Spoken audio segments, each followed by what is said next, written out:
el Acta en Defensa del Matrimonio, en inglés, The Defense of Marriage Act. Y en el año 1996, el Congreso de los Estados Unidos aprobó una ley que definía el matrimonio como entre un hombre y una mujer. Esa fue la definición que dio el Congreso en una ley federal.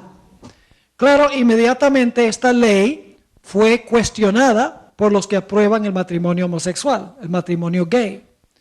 Y por lo tanto fue llevado a los diferentes niveles de los tribunales y finalmente terminó en la Corte Suprema, que es la Corte máxima de los Estados Unidos, para que la Corte Suprema decidiera si esta ley era constitucional o no era constitucional.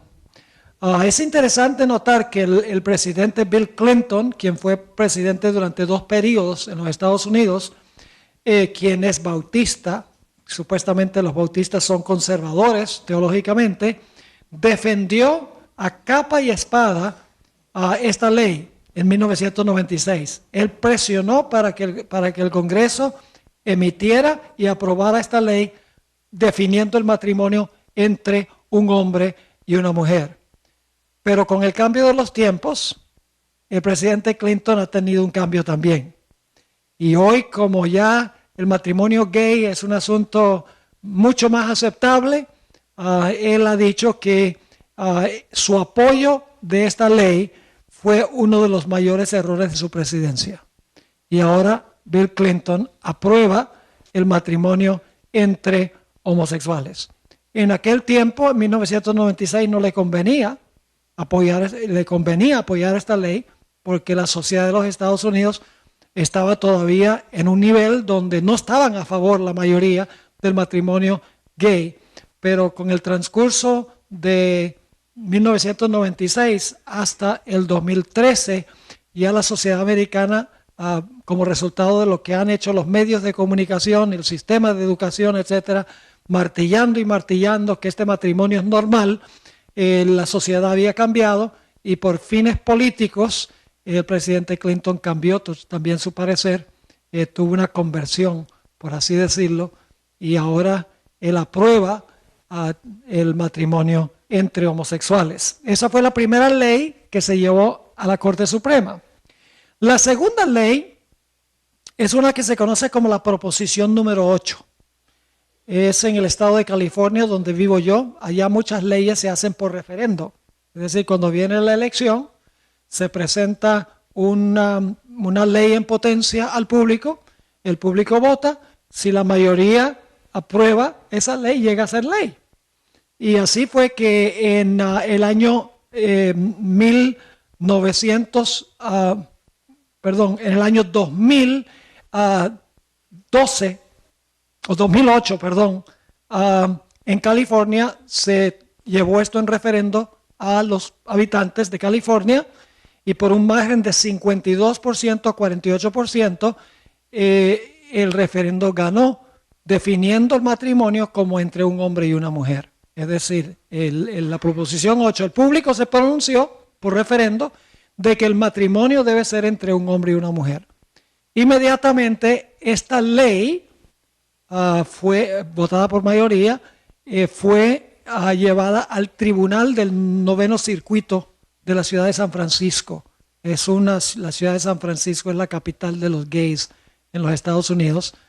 Y la Corte allá, la Corte del Suprema o la Corte del 9º Circuito, es una corte muy liberal y por un voto de 2-1, porque 3 jueces fueron los que evaluaron si esta ley era constitucional o no, la Proposición 8, decidieron revocar lo que el público había votado por mayoría por referendo. Es decir, fue en contra del voto del pueblo, para el pueblo y por el pueblo. Y esta decisión del Tribunal del 9º Circuito fue apelado a diferentes tribunales en diferentes niveles, finalmente terminó en la Corte Suprema de los Estados Unidos. Y la Corte Suprema, por más o menos 6 meses, en el año 2012 y 2013, analizó estas 2 leyes para determinar si las leyes eran constitucionales o no. Básicamente la Corte Suprema votó que DOMA era inconstitucional. Es decir, la ley federal que definía el matrimonio como entre un hombre y una mujer fue declarada por la Corte Suprema no constitucional. Es decir, la ley fue revocada. Y en cuanto a la proposición número 8 de la ciudad del estado de California, la Corte Suprema básicamente votó que la decisión del tribunal del noveno circuito iba a quedar así, que ellos no iban a revocar la decisión que había tomado la Corte del noveno circuito. Básicamente, al hacer esto, ellos estaban legalizando el matrimonio gay en California, porque estaban diciendo que lo que decidió la Corte Liberal de San Francisco es lo que iba a hacer. Como resultado de esto, estado tras estado empezaron a aprobar el matrimonio entre homosexuales. En el presente hay 32 de los 50 estados en los Estados Unidos que han aprobado por ley el matrimonio entre homosexuales. Muchos de estos estados lo hicieron como resultado de que la Corte Suprema de los Estados Unidos haya revocado la ley DOMA y que haya dejado que la decisión del noveno circuito quedara en cuanto a la proposición número 8. Es interesante, la Corte Suprema votó por líneas filosóficas. La Corte Suprema de los Estados Unidos básicamente tiene 4 jueces liberales, 4 jueces conservadores y una que, dependiendo del caso, a veces vota con los conservadores y a veces vota con los liberales. Pero en este caso, 5 jueces votaron a favor de revocar la constitucionalidad de estas 2 leyes y 4 votaron en contra de revocar la constitucionalidad de estas leyes. Para aquellos que conocen los nombres de los jueces que votaron a favor de declarar inconstitucionales estas leyes fueron el juez Kennedy, Kagan, Ginsburg, Sotomayor, que es la que está más o menos en el medio, y Breyer. Fueron los que votaron a favor de eliminar la constitucionalidad de estas leyes, y los que votaron de que se conservara DOMA fueron los jueces Roberts, que es el juez supremo, Scalia, Thomas y Alito. Ahora, la pregunta que surge como resultado de la decisión que tomó la Corte Suprema, y lo interesante es que la Corte Suprema tomó esta decisión el 26 de junio del año pasado, el día de mi cumpleaños. Una fecha que vivirá en la infamia, no por mi cumpleaños, sino por la decisión de la Corte Suprema. Ahora surge esta pregunta. Si la Corte Suprema de los Estados Unidos estuvo dispuesta de declarar inconstitucional la definición que Dios dio al principio del matrimonio, porque eso es lo que está haciendo, redefiniendo el matrimonio, ¿qué nos hace pensar que la misma Corte Suprema no estaría dispuesta de redefinir lo que es el día de reposo? Porque Dios definió ambas cosas en la creación. Si la Corte Suprema redefinió el matrimonio, una institución que Dios ya definió, ¿qué nos hace pensar que la Corte Suprema no actuaría también para redefinir el día de reposo que Dios también definió muy claramente como el séptimo día en la creación? La hermana White nos ha advertido en Testimonios para la Iglesia, tomo 4, página 451, en cuanto al peligro de que los políticos tomen decisiones a base de salvar su puesto, en vez de seguir principios. Dice ella lo siguiente, hablando de la ley dominical, pero se aplica también al otro, porque los jueces que votaron a favor del matrimonio entre homosexuales lo hicieron por las tremendas presiones de la sociedad y los medios de comunicación. Es una presión constante en los Estados Unidos. Los medios de comunicación diciendo esto es normal, cualquier persona que no crea que el matrimonio puede ser sin consideración de género es prejuiciado, es inmisericordia, dicen toda clase de cosas malas de aquellas personas que no aprueban el matrimonio entre homosexuales. Dice la sierva del Señor, Testimonios para la Iglesia, tomo 4, 451, a fin de asegurarse la popularidad y el apoyo, esos son los votos, y el apoyo, los legisladores cederán a la exigencia por una ley dominical. Cederán por salvar su puesto político. Como les estaba mencionando, tristemente, inclusive en nuestra propia iglesia, hay sectores, no generalizados, pero hay sectores a donde están luchando para que la iglesia acepte la idea de matrimonios entre homosexuales. La pregunta clave es, ¿tiene el hombre mortal o aún el Estado el derecho de redefinir lo que Dios ya definió en el principio? No. La definición del matrimonio y el sábado son definiciones de Dios. El Estado no tiene ningún derecho de intervenir para redefinir lo que Dios ha definido. Hemos hablado entonces del ataque de Satanás en contra del matrimonio. Ahora hablemos del ataque de Satanás en contra del sábado, de la segunda institución que Dios estableció. La otra institución creativa que Dios estableció y definió como el séptimo día de la semana ha sido atacada por protestantes y por católicos. Lo han redefinido, no como el séptimo día de la semana, sino que lo han redefinido como el primer día de la semana. Y es interesante que muchas de estas iglesias conservadoras, cuando hablo de conservadoras, profesan creer en la inspiración de la Biblia, profesan creer en los milagros, en lo sobrenatural. Muchos de esos defienden a capa y espada el matrimonio entre un hombre y una mujer, pero al mismo tiempo atacan el sábado y dicen que el día de reposo es el primer día en vez del séptimo día. Es decir, no están dispuestos de redefinir una institución que Dios estableció, pero hacen todo lo posible por redefinir la segunda institución que Dios estableció al puro principio. Ahora, Satanás va a usar dos métodos para tratar de deshacerse del sábado. El primer método lo conocemos muy bien. En el documento que el pastor Sánchez prometió darles cuando ustedes salgan sobre la bestia y el número 666, ahí claramente, aunque yo no lo he leído, pero yo creo que ahí claramente van a encontrar una explicación de cómo Satanás va a tratar de deshacerse del sábado a través de leyes dominicales. Leyes que obliguen a la gente a guardar el domingo, leyes en contra de la observancia del sábado. Eso se encuentra, por ejemplo, en Daniel 7, donde habla del cuerno pequeño. Dice que pensará cambiar los tiempos y la ley.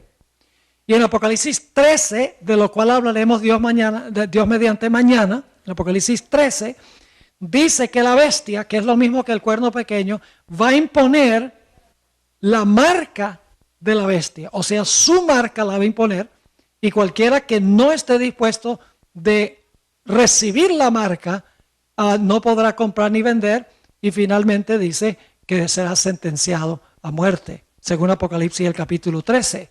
Es decir, el primer método que va a usar Satanás es el método de la persecución, el método de la fuerza. Y nosotros conocemos en realidad ese método que Satanás va a usar, porque siempre hemos hablado de que va a venir una ley dominical opresiva donde los que guardan el sábado van a ser perseguidos. Posiblemente ustedes sepan que hoy en día en la Unión Europea se han unido varios sindicatos laborales, instituciones sociales, negociantes, iglesias protestantes, la Iglesia Católica, para presionar al Parlamento de la Unión Europea para emitir una ley dominical a nivel de toda la Unión Europea. Por varios años han estado presionando todas estas entidades para que se imponga esta ley. Y cuando uno ve el razonamiento por la ley, parece ser loable, porque dicen, mire, la ley es para beneficio de la familia, daría tiempo para el relajamiento personal y para asistir a la iglesia con el fin de recobrar las raíces espirituales en una sociedad materialista a donde se explota al trabajador. Qué loables son esas razones, ¿verdad? Pero saben que a través de la historia no hay una sola ley que haya sido con propósitos civiles que no se haya convertido en poco tiempo en una ley religiosa. Un ejemplo clásico es la ley de Constantino, que se dio en el año 321. Esa ley dominical no fue una ley dominical religiosa, la de Constantino. Fue una ley civil para beneficio, para que puedan descansar los agricultores y los trabajadores. Pero solamente pasaron unos pocos años y en el año 336, la ley fue dada en el 321, en el 336, en el concilio de la Odisea, la Iglesia Católica usó esa ley, la convirtió en una ley religiosa en contra de los que sabatizan, según dicen ellos, en contra de los observadores del sábado. Es decir, la ley se transformó de una ley civil para beneficio de la sociedad a una ley religiosa que llegó a ser opresiva. La sierva de Dios nos dice en la Review and Herald, febrero 16, 1905, dice, tarde o temprano se emitirán leyes dominicales, tarde o temprano. En otra cita que se encuentra en un artículo del 6 de abril de 1911, también en la Review and Herald, que es la revista adventista, dice ella, vendrá el tiempo en que los hombres no solo prohibirán trabajar el domingo, sino que procurarán obligar a los hombres a trabajar el sábado y a suscribirse a la observancia del domingo, a riesgo de perder su libertad y sus vidas. Pero el tiempo para que esto ocurra no ha llegado aún, pues la verdad ha de presentarse más plenamente al pueblo por testimonio. Es decir, tarde o temprano, dice ella, va a haber leyes dominicales, leyes que no solamente van a prohibir que se guarde el sábado, sino que van a exigir que se guarde el domingo. Este es el primer método que Satanás va a usar para deshacerse del sábado y los que guardan el sábado. Pero el segundo método es más subliminal y mucho más peligroso. Y pocas cosas se dicen en cuanto a eso. La segunda línea de ataque es a través de la teoría de la evolución. Ese es un método subliminal, es un método indirecto, que si uno no presta atención, uno no ve la conexión entre esto y un ataque en contra del sábado. Todos los eruditos católicos, hoy por hoy enseñan la evolución. Muchos eruditos protestantes, los protestantes liberales prácticamente todos y los protestantes conservadores, muchos han llegado a la conclusión de que este mundo llegó a existir por un proceso de evolución. Algunos hablan de evolución teísta, otros hablan de creación progresiva, pero dicen que Dios usó el método de evolución para crear, que no podemos confiar en el relato literal de la creación como se encuentra en el libro de Génesis. Lo interesante es que el Papa Francisco I está entre aquellos que han procurado decir que la creación de Génesis y la evolución son compatibles. En el concilio otoñal este año, en Washington, D.C., el concilio otoñal es una reunión que se hace cada año donde se reúnen básicamente la Junta Ejecutiva de la Conferencia General de la Iglesia Mundial Adventista. Y ellos entonces deciden mandar ciertas decisiones al cuerpo mundial para que el cuerpo mundial vote. Y una de las cosas que hicieron fue fortalecer en nuestras doctrinas fundamentales, 28 doctrinas fundamentales, la declaración sobre la creación. Y una de las cosas que pusieron allí, que no estaba antes, era bastante fuerte antes de que la creación fue literal en 7 días literales, pero añadieron que fueron 7 días literales como los días que existen hoy. En otras palabras, para que no haya ninguna comprensión errada, fortalecieron la declaración. Y dicho sea de paso, también la iglesia oficialmente fortaleció la definición del matrimonio. Pusieron allí, en la doctrina fundamental, pusieron que el matrimonio es la unión entre un hombre y una mujer.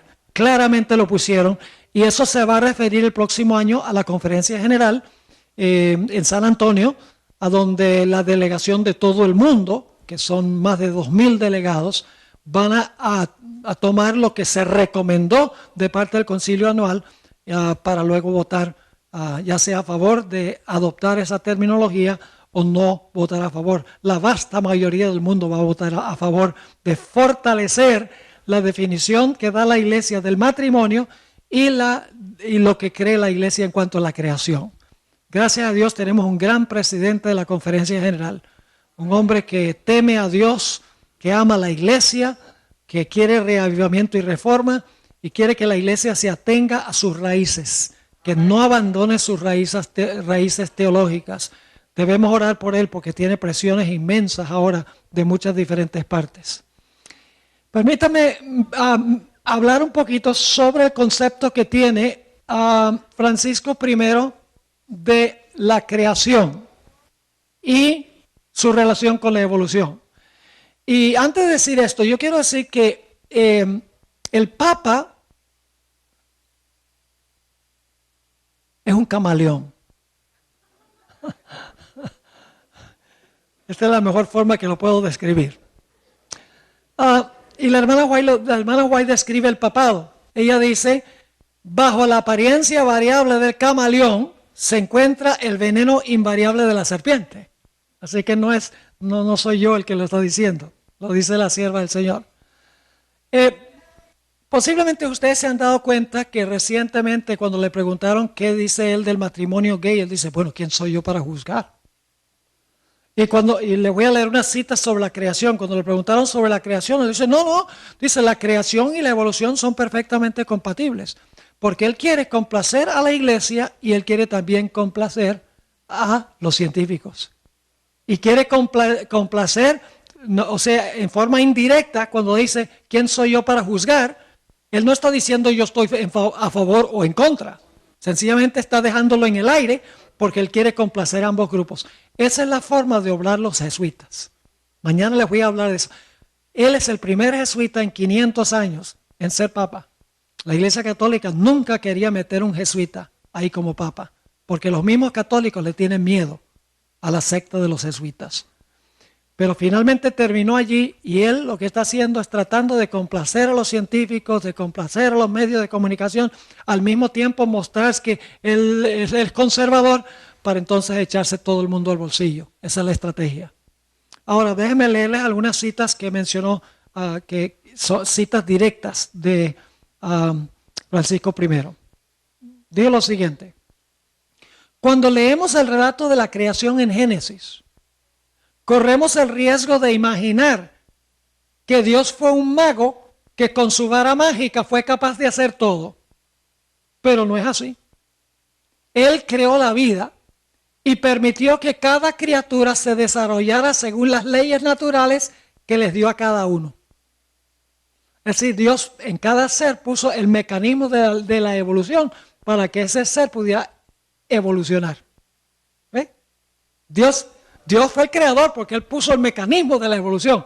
Pero entonces la evolución es lo que creó lo que tenemos ahora. En otra cita Él dice, Dios creó a los seres humanos y les permitió desarrollarse según las leyes internas que Él les dio a fin de que pudieran alcanzar su pleno desarrollo. Hermanos y hermanas, esa es falsa teología, porque la teología bíblica dice que el hombre no se va a desarrollar hasta alcanzar su ápice. La Biblia dice que el mundo se va a volver peor y peor y la única esperanza del mundo es la segunda venida de Cristo Jesús. Otra cita dijo, ustedes saben que es el Big Bang, que supuestamente el universo comenzó con una explosión grande y de ahí surgió la vida. Y bueno, uno tiene que tener más fe para creer en la evolución que en la creación. Francamente, yo no puedo entender cómo un evolucionista puede creer en la evolución. Es ridículo.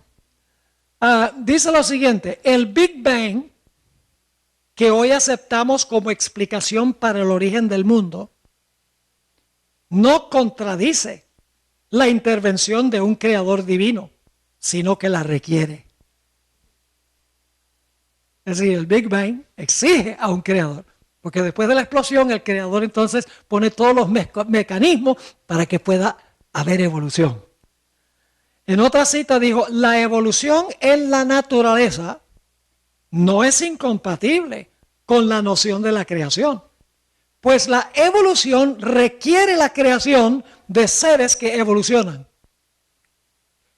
Y una última, esa es la última cita. Así que para Francisco, la creación, como se relata en Génesis, es una alegoría. No se realizó así como dice el libro de Génesis. Sencillamente quiere darnos el mensaje de que Dios en algún momento comenzó un proceso estableciendo el mecanismo de la evolución y por millones de años se ha realizado la evolución, claro, establecido por Dios. Es decir, Dios estableció un método de creación por evolución. Algunos dicen evolución teísta, creación progresiva, le dan diferentes nombres. Mi Biblia me dice que Dios creó el mundo en 6 días y reposó el séptimo. Y mi Biblia dice que Dios habló y existió. Y yo tengo suficiente fe como para creer lo que Dios dice, sencillamente. La hermana White dice que aquellos individuos que tratan de conciliar y concordar la ciencia con la revelación, dice que han perdido la sencillez de la fe.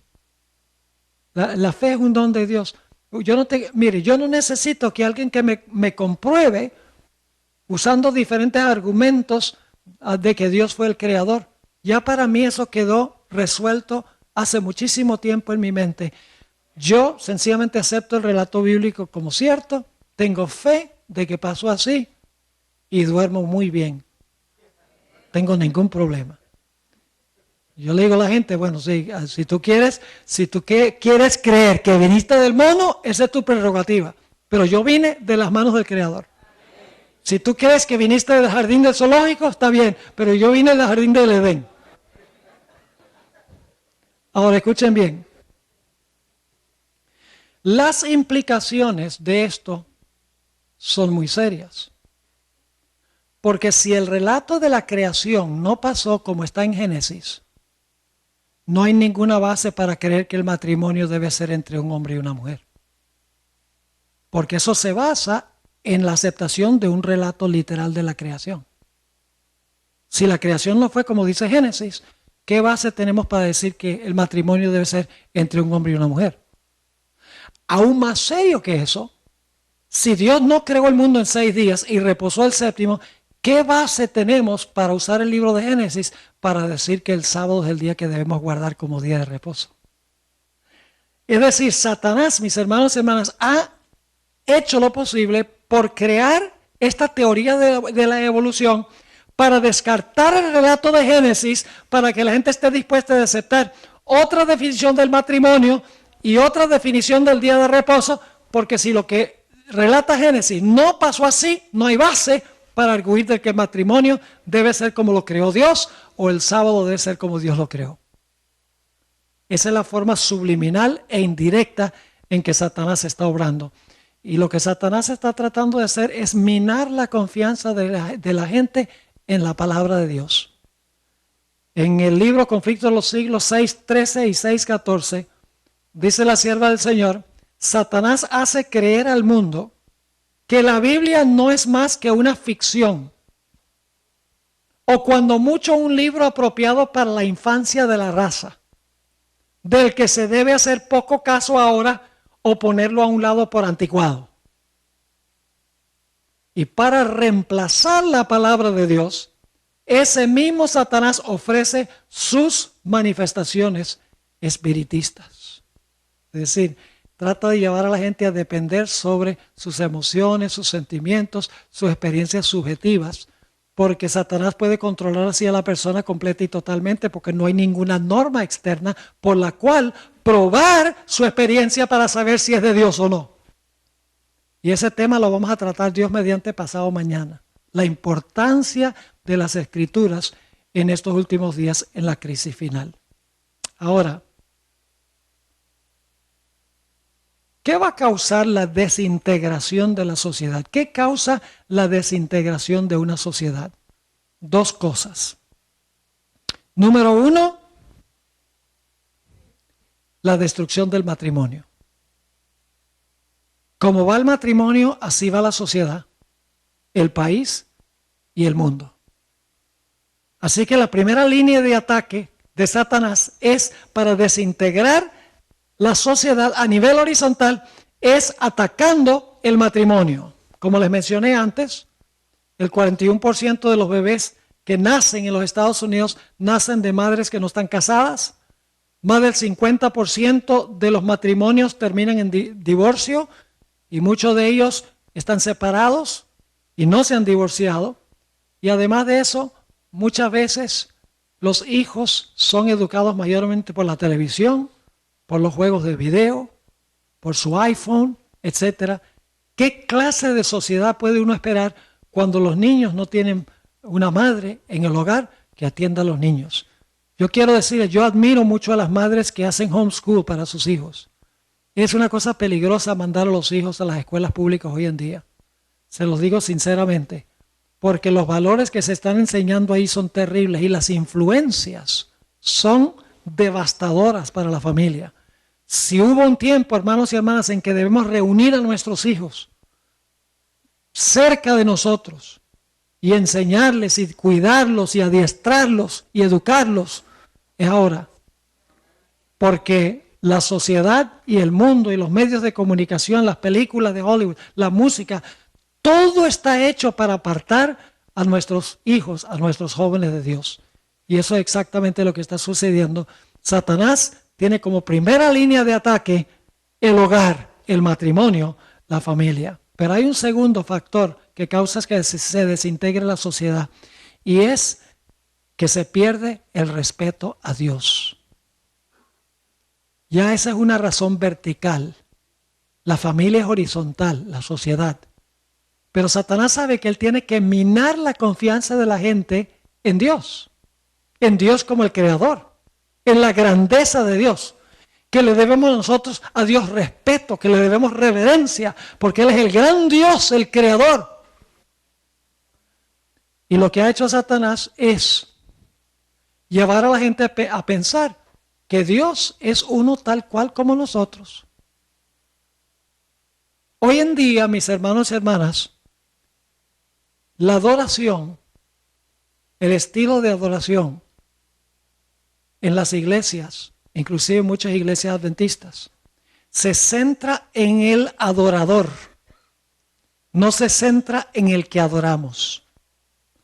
La gente dice, no, yo quiero la clase de música que a mí me gusta.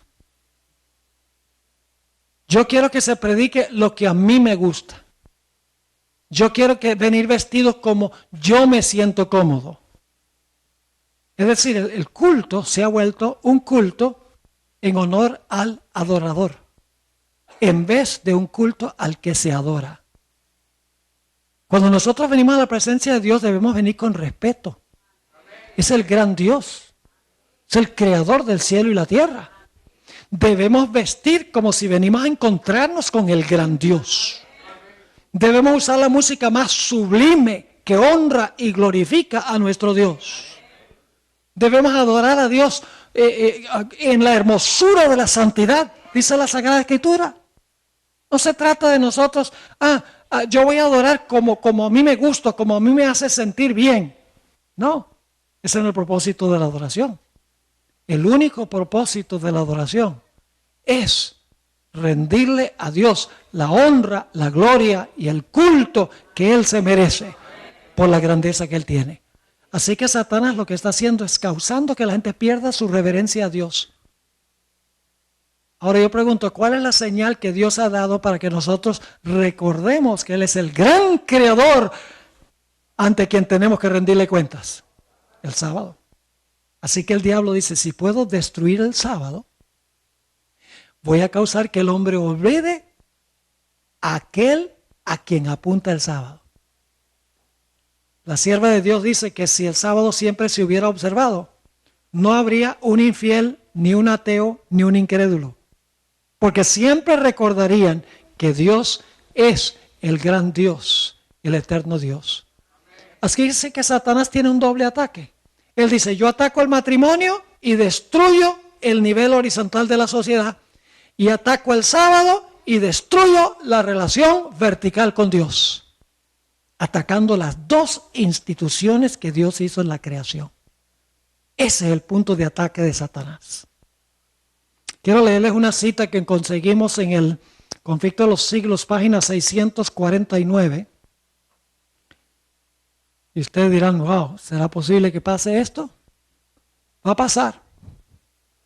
Dice ahí la sierva del Señor, los que honran el sábado de la Biblia serán denunciados como enemigos de la ley y el orden, como quebrantadores de las restricciones morales de la sociedad y por lo tanto causantes de anarquía y corrupción que atraen sobre la tierra los altos juicios de Dios. Sus escrúpulos de conciencia serán presentados como obstinación, terquedad y rebeldía contra la autoridad. Serán acusados de deslealtad hacia el gobierno. Y cuando el gobierno dé una ley de que todos tienen que guardar el domingo y nosotros digamos que no, se va a acusar de deslealtad al gobierno.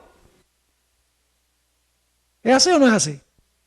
Ahora escuchen, la Corte Suprema de los Estados Unidos tiene 9 jueces. 6 son católicos, de los 9. Es algo muy serio. Saben, los Estados Unidos tiene 3 ramos de gobierno. El ejecutivo, que es básicamente el presidente y su gabinete. El legislativo y el judicial. El legislativo redacta las leyes. El ejecutivo hace que se cumplan las leyes.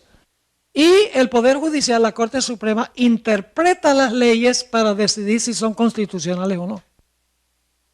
El ramo de gobierno más poderoso en los Estados Unidos es la Corte Suprema.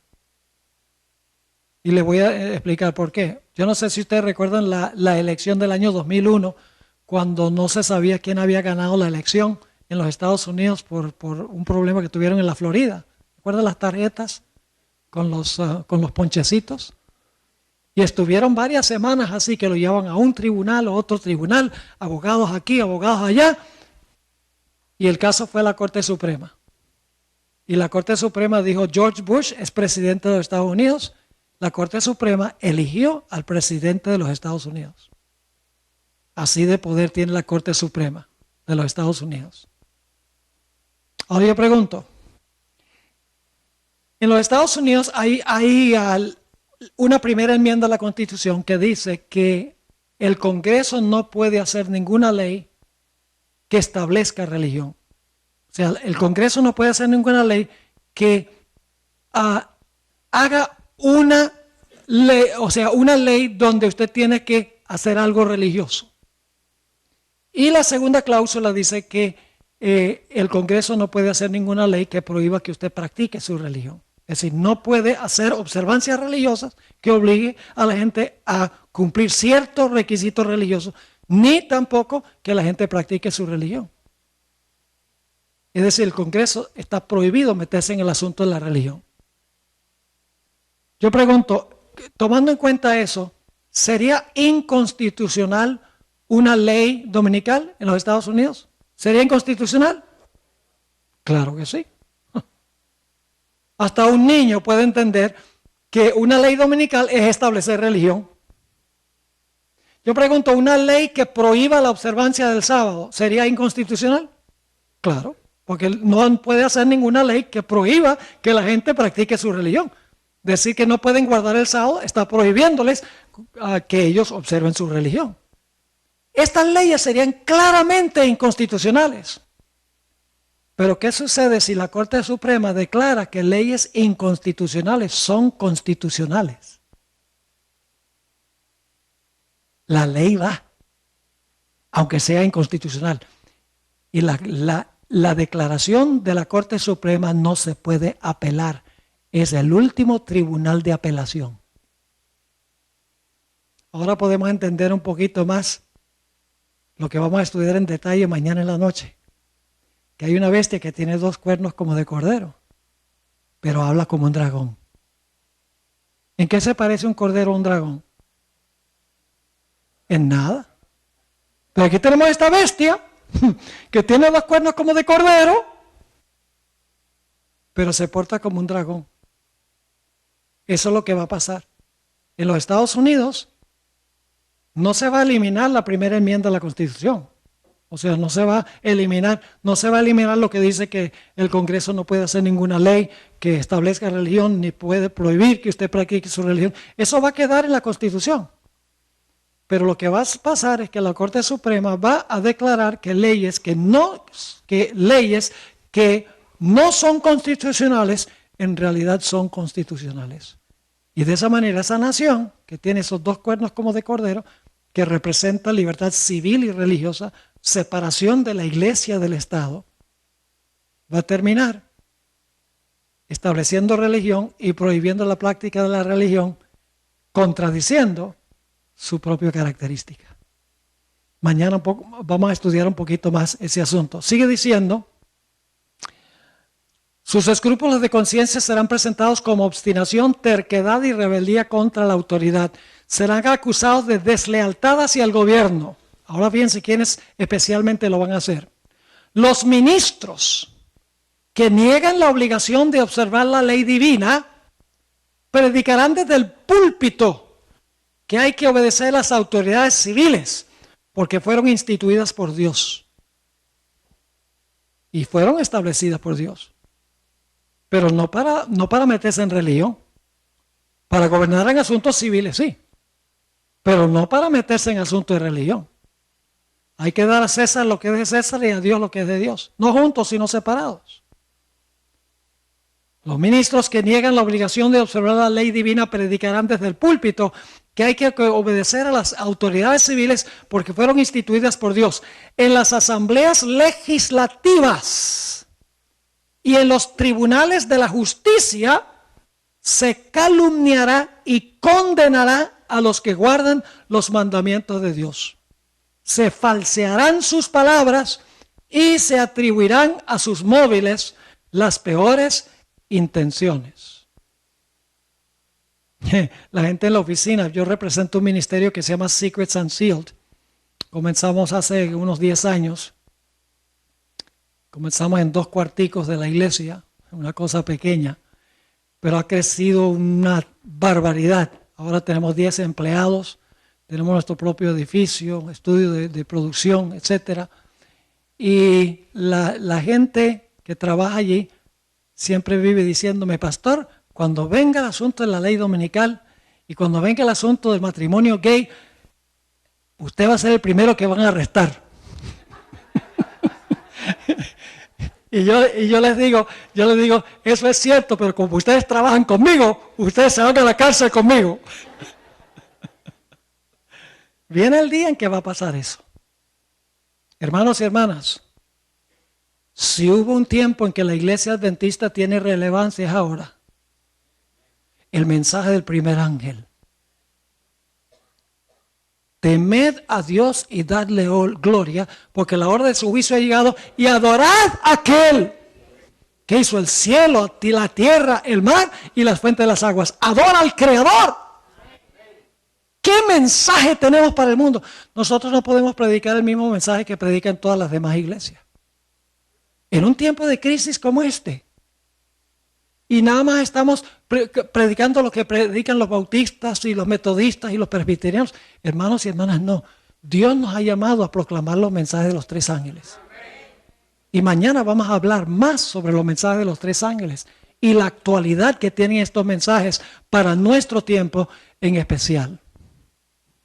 Quiero terminar leyéndoles una cita. Es triste esto cuando yo lo leo. ¿Qué va a pasar con los Estados Unidos?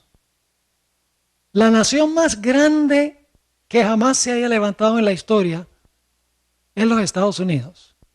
No es porque es más grande, porque la gente es más inteligente, porque hay más dinero, porque tiene un ejército más poderoso, mejores armas. No es por eso. Es por los principios sobre los cuales los Estados Unidos fue fundamentado. Principios divinos. donde la gente iba buscando libertad de conciencia para adorar a Dios de acuerdo a como lo dicta su conciencia. Pero escuchen lo que dice la sierva del Señor en la revista Señales de los Tiempos, del 4 de julio, día de la independencia de los Estados Unidos, 1899. Dice la sierva del Señor: la nación más grande y favorecida sobre la tierra es los Estados Unidos. Una providencia generosa ha escudado a esta nación y derramado sobre ella las bendiciones más preciadas del cielo. Aquí han hallado refugio los perseguidos y oprimidos. Aquí se ha enseñado la fe cristiana en su pureza. Este pueblo ha recibido gran luz y misericordia sin par. Pero estos dones han sido repagados con ingratitud y un olvido de Dios. El Ser Infinito lleva un registro de las naciones y la culpabilidad de ellas es proporcional a la luz que han rechazado. Un registro temible contra nuestra tierra se halla en el libro celestial, pero el crimen que colmará la copa de su iniquidad será cuando anule la ley de Dios. Entonces la sierva del Señor dice que Dios escribirá en el libro celestial apostasía nacional. Y eso será seguido rápidamente por la ruina nacional. Lo que Dios estableció para bien. Pero es una nación que ya ha tomado el primer paso de rechazar el séptimo mandamiento abiertamente. El gobierno en sí. No falta mucho más tiempo, creo yo, para que tome el siguiente paso. Especialmente porque la Iglesia romana está presionando por una ley dominical para beneficiar al trabajador en Europa. Y estoy seguro que el próximo año, cuando el Papa visite los Estados Unidos y dé su discurso, creo que en septiembre, ante el Congreso de los Estados Unidos, el Senado y la Cámara de Representantes, todos reunidos, estoy seguro que él va a hablar en contra de la sociedad materialista en la cual nosotros vivimos, la necesidad de beneficiar a los pobres y la necesidad de darle a la gente tiempo para recargar sus baterías espirituales, tiempo para ir a la iglesia, tiempo para descansar en una sociedad que es súper materialista. Y es una sociedad súper materialista, hermanos y hermanas. Antier, mi esposa y yo estábamos en el sur de California. Fuimos allá un par de días, alquilamos un apartamento ahí al lado de la playa, sencillamente para caminar y respirar el aire del mar y comer y dormir y bueno, disfrutar. Y decidimos el viernes por la mañana ir a comer a un mall. Y les cuento, hermanos y hermanas, eso es lo que llaman Black Friday. Que por cierto me dijeron que aquí pusieron su propio Black Friday para que la gente no se vaya para allá. ¿Es verdad eso? Hay que preguntarle a Mireya, ¿es verdad?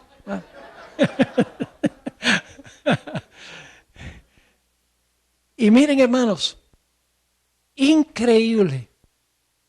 No había lugar donde estacionarse. 45 minutos nada más desde la entrada hasta el lugar donde uno podía tal vez empezar a buscar parking. Y no había. Manejé. Finalmente me tocó estacionarme lejísimo. Todo el mundo con el afán de gastar. De comprar lo que no necesitan y gastar lo que no tienen. En una sociedad como esa es que apela una ley dominical. Donde la gente dice ya, suficiente, materialismo, necesitamos regresar a nuestras raíces espirituales. Pero con eso viene el domingo, no el sábado. Cuando en realidad el sábado debe ser el día de reconectar con Dios, porque es el día que Él estableció y es el día en que Él descansa con nosotros. No el primero, ni el sexto, el séptimo. Así que hermanos y hermanas, son señales de que estamos en el umbral de grandes eventos, los grandes eventos que predice la Biblia y que anunció el Espíritu de profecía.